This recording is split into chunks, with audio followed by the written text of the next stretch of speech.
একটি ছোট্ট গ্রামে থাকত মফতেমা নামে একটি মেয়ে। বয়স ১০-১১-র বেশি না, কিন্তু তার চোখ দুটো ছিল অনেক বুদ্ধিমান ও কোমল। মফতেমা খুব শান্ত স্বভাবের ছিল, গ্রামের সবাই তাকে ভালোবাসত। কিন্তু তার একটা অভ্যাস ছিল, সে কোনো কাজে দেরি করত।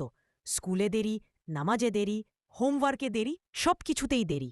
একদিনের ঘটনা, সেদিন ছিল শুক্রবার। সকালে মা তাকে বললেন, মফতেমা, জামায়ে নামাজ আছে, আজ কিন্তু দেরি করো না। মাফতেমা মাথা নাড়ল বটে, কিন্তু আবার খেলাধুলায় ব্যস্ত হয়ে গেল। সময় চলে গেল, সবাই নামাজ পড়তে মসজিদে চলে গেল।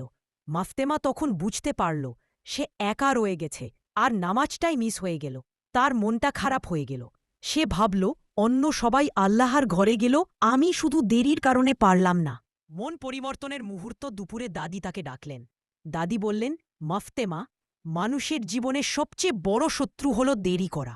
আজ যেটা করবে সেটাই আজ করে ফেলাই ভালো। আল্লাহ সময়কে বরকত দেন তাদের জন্য যারা সময়কে সম্মান করে। এই কথা মাফতেমার মনে গভীরভাবে লাগল। সে মনে মনে সিদ্ধান্ত নিল, এখন থেকে